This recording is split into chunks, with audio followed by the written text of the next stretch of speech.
Hello, ladies and gentlemen. It is Roman, the true football fan, back once more with my 2014-2015 NFL team preview with the NFC North team. The last team in the NFC North I'm doing for you guys, the Minnesota Vikings.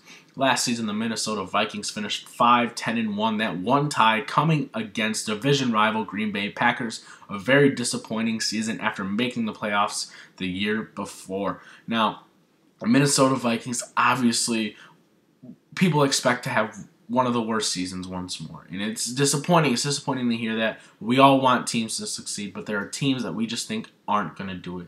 And I think this is one of them as well. Why? Because the Minnesota Vikings, they cleaned out house. They brought in a bunch of new people. Leslie Frazier's gone at the head coaching position.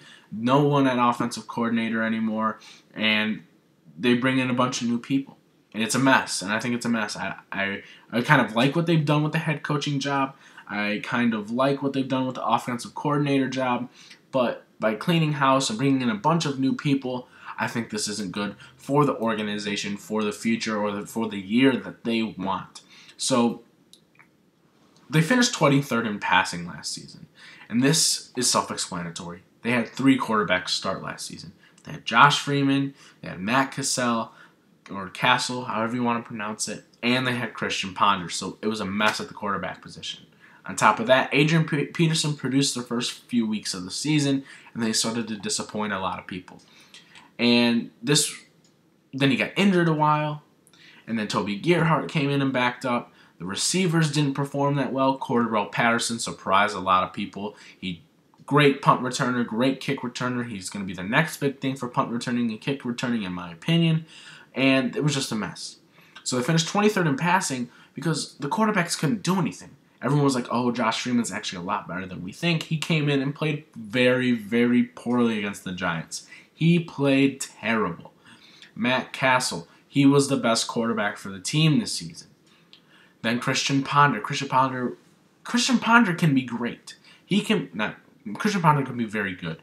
Christian Ponder can be a very good quarterback, but he just can't. I don't know why he can't do it. I think he's too little, maybe. I don't think he has the ability to move like other quarterbacks like Geno Smith or Russell Wilson, Andrew Luck. I don't think he has the ability to do that, and he definitely does not have the arm. He has a very weak arm. He can't get the ball downfield like in Andrew Luck, like a Russell Wilson. So in this new age of quarterbacks, he's one of the not very good ones. He hasn't performed very well at all. And to see them at 23rd in passing at 214 yards per game, it's not surprising.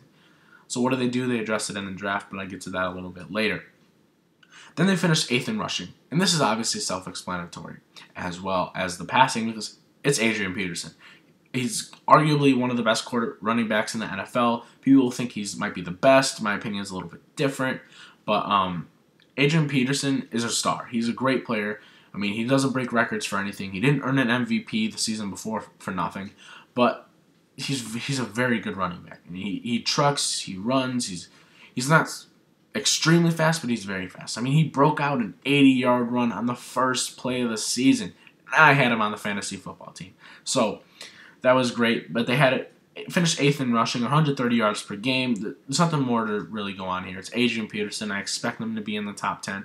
But would they like that number to be a little bit higher? Obviously, any team would. Moving on to opponent passing per game.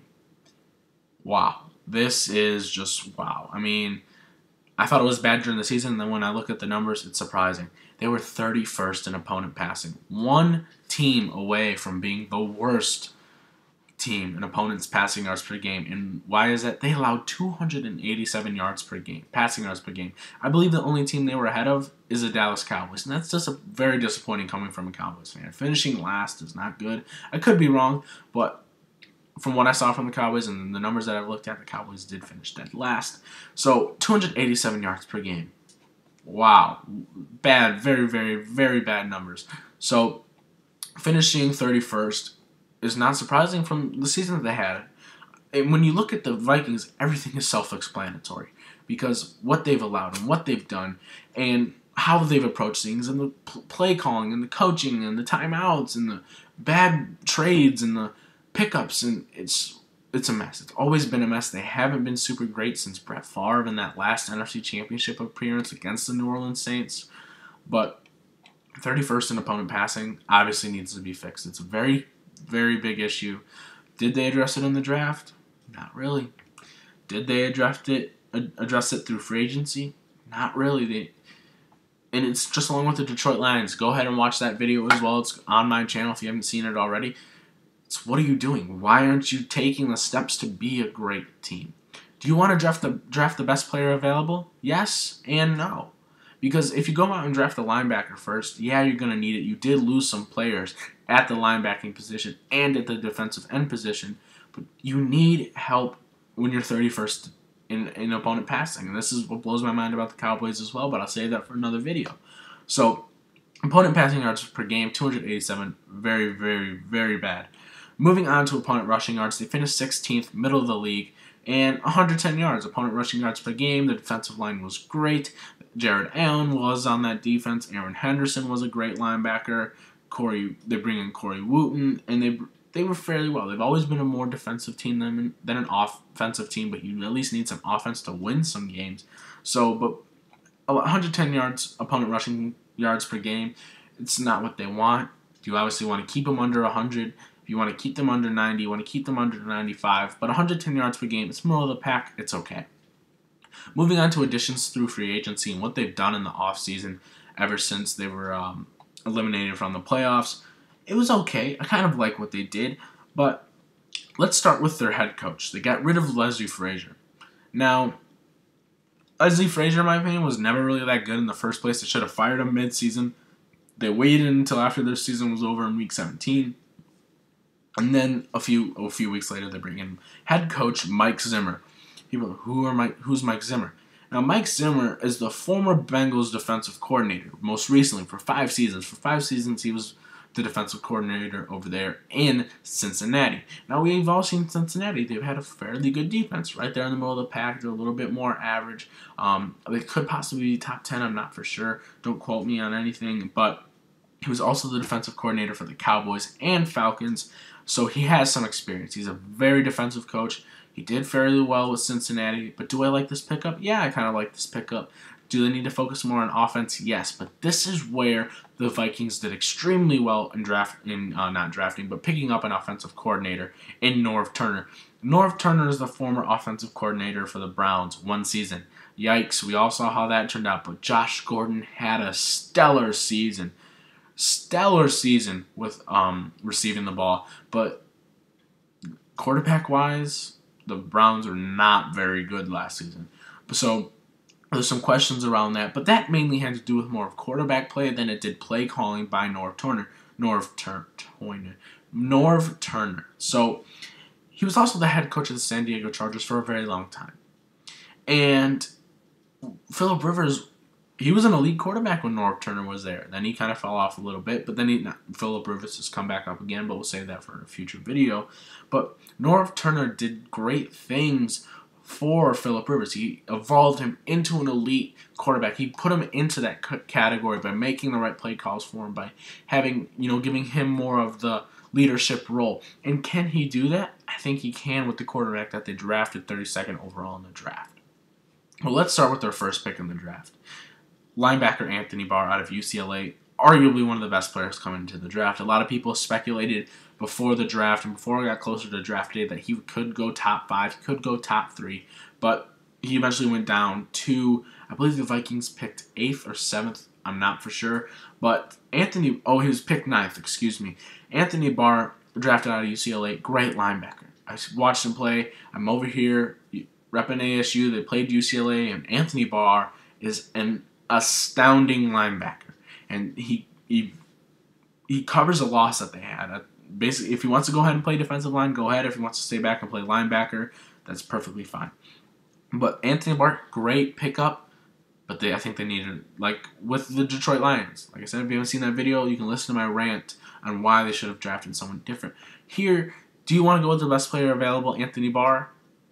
Yeah, possibly. Why not? They traded down. You could have got Justin Gilbert. You could have got Darqueze Dennard. You could have got Kyle Fuller. Clinton Dix. You could have got the safety out of Louisville's, whose name I cannot remember. Oh, Calvin Pryor, excuse me. You could have got Calvin Pryor. You had an opportunity to grab these players and you didn't. Why? I don't know. This is where I shrug my shoulders. Anthony Barr is a great linebacker. He covers up a loss in Aaron Henderson and Jared Allen. But Anthony Barr, over a defensive player that you need for, stopping passes, they finished 31st in passing. Opponent passing yards allowed. And they finished 16th in opponent rush yards allowed. Yeah, he's a linebacker. He can cover a tight end. They weren't the worst defensive team against the tight end. That's for where the Arizona Cardinals spot was reserved. But bringing in Anthony Barr, he's a great player. I'm not saying he's not a great player, but I think they should have gone somewhere else here with their first pick, or even in the 32nd pick instead of going with Teddy Bridgewater. But moving on to Teddy Bridgewater, he was drafted 32nd overall. The Vikings traded with the Seahawks to get the 32nd pick in the draft, and to end the draft, why not draft Teddy Bridgewater, a quarterback? Can this kid be the face of the franchise? I think so. I really, really, really like Teddy Bridgewater. In my very first mock draft, I had him going first. I was obviously wrong. He ended up going last in the first round. But Teddy Bridgewater is a lot better than people think. And I think he kind of fits the Norv Turner offensive coordinator role, because why do I keep botching his name? Norv Turner, he likes to develop his quarterbacks into passing quarterbacks and not scramblers. And Phillip Rivers was a pocket passer. Teddy Bridgewater, he was never really good when he ran anyways, so he's going to be a good pocket quarterback. To have Norv Turner there, that's great. This is huge. This is the combination that I love the most, and this is one of the best things I've seen all offseason. A lot of people go unnoticed. It comes right up there with Joe Lombardi and Matthew Stafford. So, on the Detroit Lions. But Teddy Bridgewater with Norv Turner is going to do big things, I think. I think this is going to be huge. But is it going to be enough this season? Absolutely not. It depends on who starts. If Matt Cassell starts or Teddy Bridgewater starts, because it's between them two. There's no doubt in my mind. Unless someone gets injured, I don't think Christian Ponder's in the mix or anyone else is in the mix. It's between Bridgewater and Castle. So I really like this Teddy Bridgewater pickup. I loved watching him at Louisville. He's one of my favorite players coming into the draft. Can he do big things for Minnesota? Yeah, I think so. He fits the team very, very well, and he complements them very well. Now, moving on to another pickup that I really like, and that's Scott Crichton out of Oregon State University. He was picked 72nd, which is in the third round, excuse me. So, Scott Crichton, he's a defensive end, and he covers up the loss of Jared Allen, while Anthony Barr covers up the loss of Aaron Henderson. So, by bringing in Scott Crichton, I think this is a good pickup. Like I said, over here on the Pacific West. So, representing ASU, I've seen Oregon State play, I've seen Scott Crichton play, and I really like the kid. I really like what he's done. He's very fast, he's very versatile, he's very strong, and I think he can become a presence on this defense as long as he ups his game a little bit more, because he was a good college player for Oregon State. He wasn't the best, obviously, but I think he can do well on this defense, because considering they brought in head coach Mike Zimmer, who's a former defensive coordinator for very many years. So by bringing him in, a defensive coordinator as head coach with a lot of experience, and to bring in a defensive end like Scott Crichton, who I've seen play, I think this is huge for them. I really like the pickup. The draft was okay. Anthony Barr, very good pick, but I think they could have gone somewhere else with the safety or defensive back. And then they went with Teddy Bridgewater, who I absolutely love, and then Scott Crichton I liked as well. Some other additions and some other re-signings they had was QB Matt Castle for a 2-year contract. They re-signed him, so they obviously like Castle. They think that he can play. He's shown that he can play before, but then he kind of falls off and kind of does nothing. So there's a huge question mark around him. They bring in linebacker Jasper Brinkley, another linebacker, a very experienced linebacker to go alongside Anthony Barr. That's going to be huge. Anthony Barr's going to be working under the wing of Jasper Brinkley, excuse me. Then they bring in cornerback Captain Munnerlyn, formerly played for the Carolina Panthers. Captain Munnerlyn, pretty cool first name, by the way.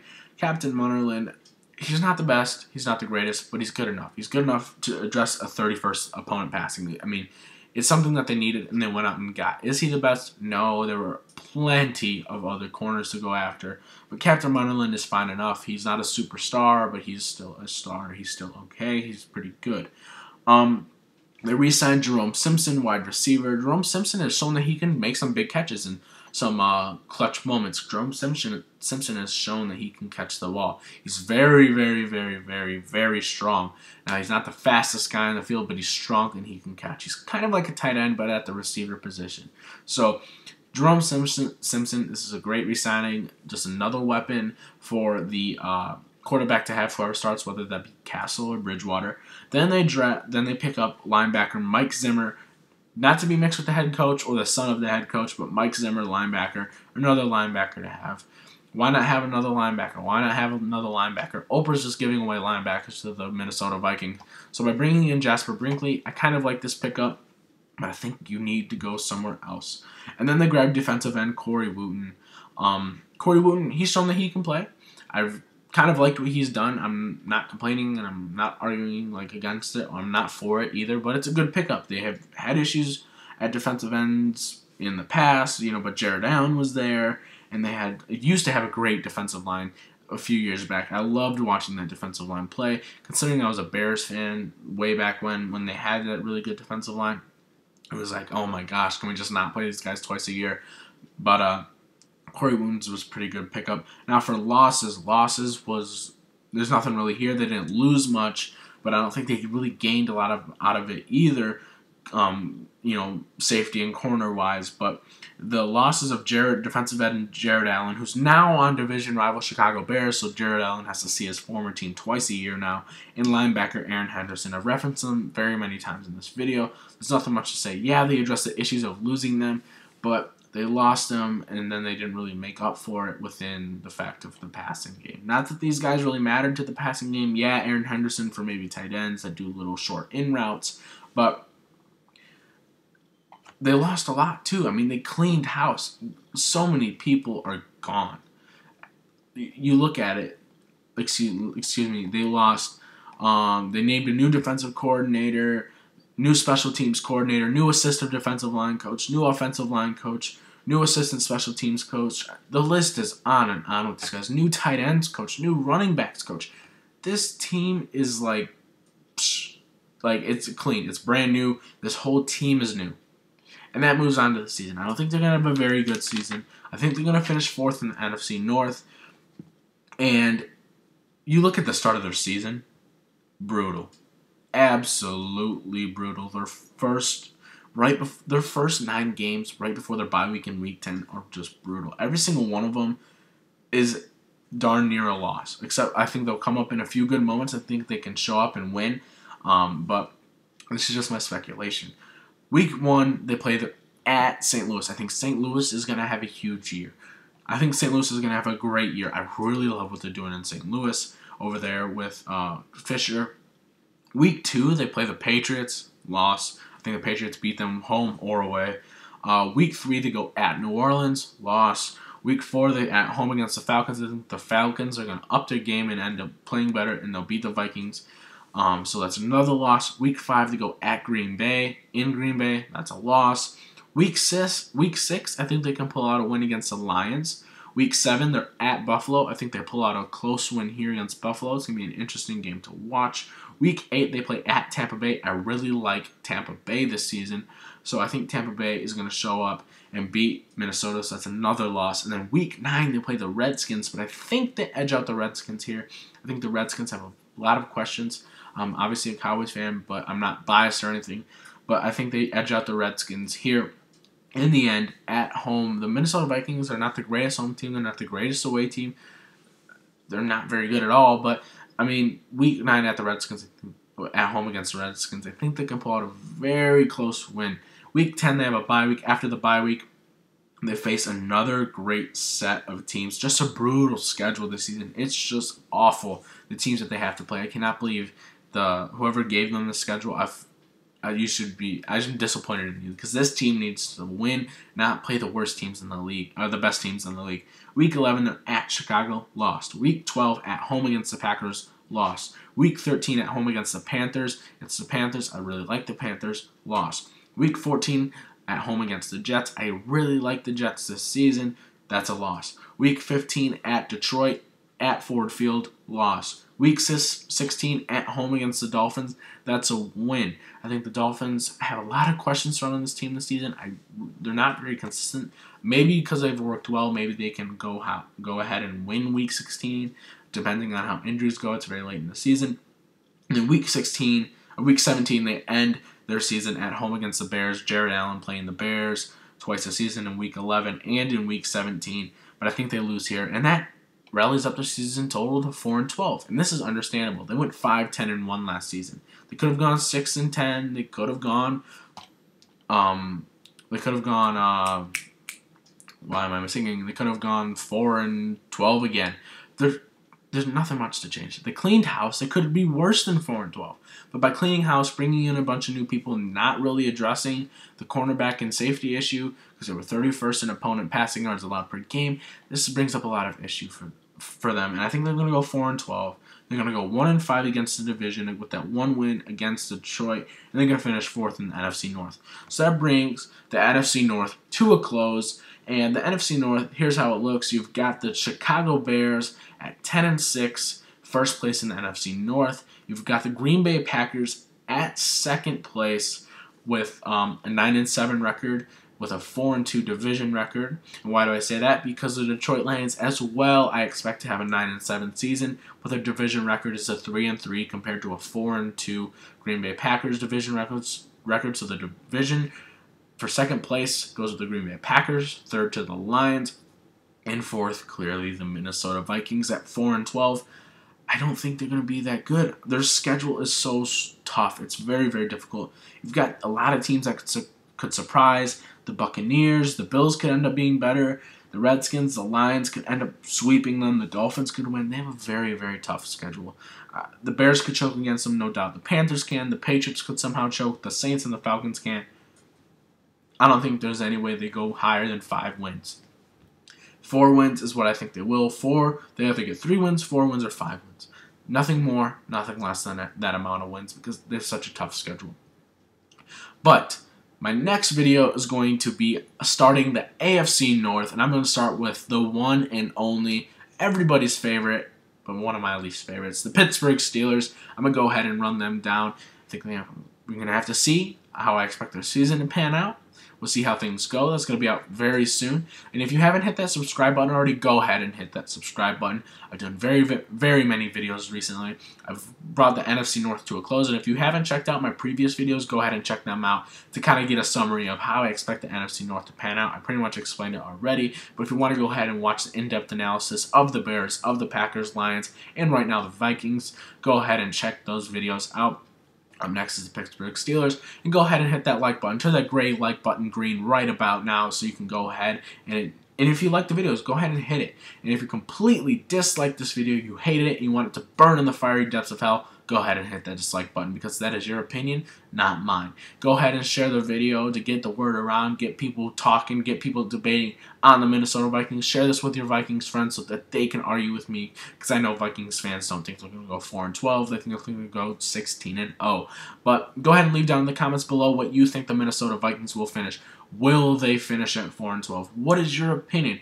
Do you think they can make the playoffs? Do you think Teddy Bridgewater will do well? I like the Norv Turner and Teddy Bridgewater hookup. I like the Mike Zimmer for defensive sides of the ball, not so much on the offense, but it's your opinion. I want to debate with you guys. This is for your entertainment value, not mine.